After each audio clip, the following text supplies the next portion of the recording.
next day, a water taxi took me to the island of Murano on the far side of Venice. For centuries, Murano was the glass-making capital of the world, and some of the buildings along the canals date back to 1291, when Venetian authorities moved all glass-making there to protect Venice's wooden buildings from fire. The glassmakers were master artisans and prominent citizens allowed to wear swords and marry into Venetian aristocracy, but they were forbidden to leave the island. A beautiful place to be exiled, Murano has an unhurried, casual feeling that's a nice change from the swarming hordes of Venice.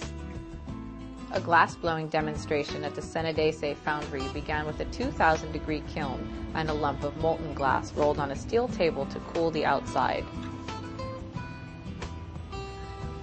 Then it's inflated with air and shaped before going back into the kiln.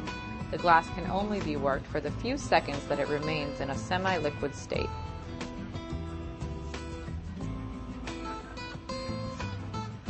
The glassblower is a master craftsman using techniques that have been handed down for centuries. One method involves using tongs to quickly shape the sides of a bowl before it returns to the kiln. Our demonstrator gave off the easy confidence of an expert when he did things like roll a thin spiral rope of molten glass around the outside of the bowl.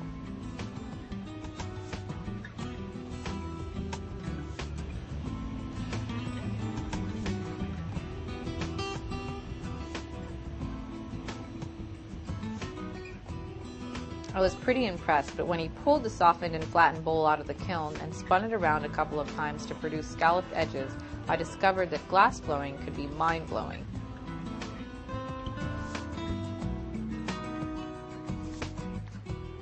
A breath of fresh air and a short walk brought me to the Palazzo Giustinian, home of the Museo Vitrario, a museum displaying a collection of glass objects dating from Egyptian times to contemporary art pieces.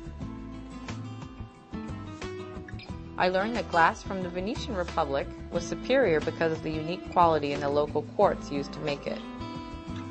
Not all the fantastic creations were to my taste, but I fell for the transparent lovers melting into a kiss in one another.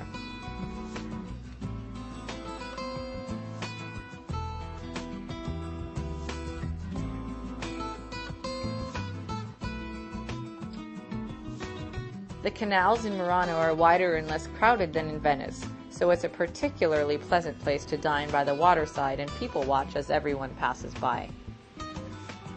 Pasta is the staff of life here, so sprinkle some Parmigiano on a plate of spaghetti marinara or a pile of gnocchi, settle back with a glass of vino, and enjoy the simple pleasure of lunch on the island of Murano.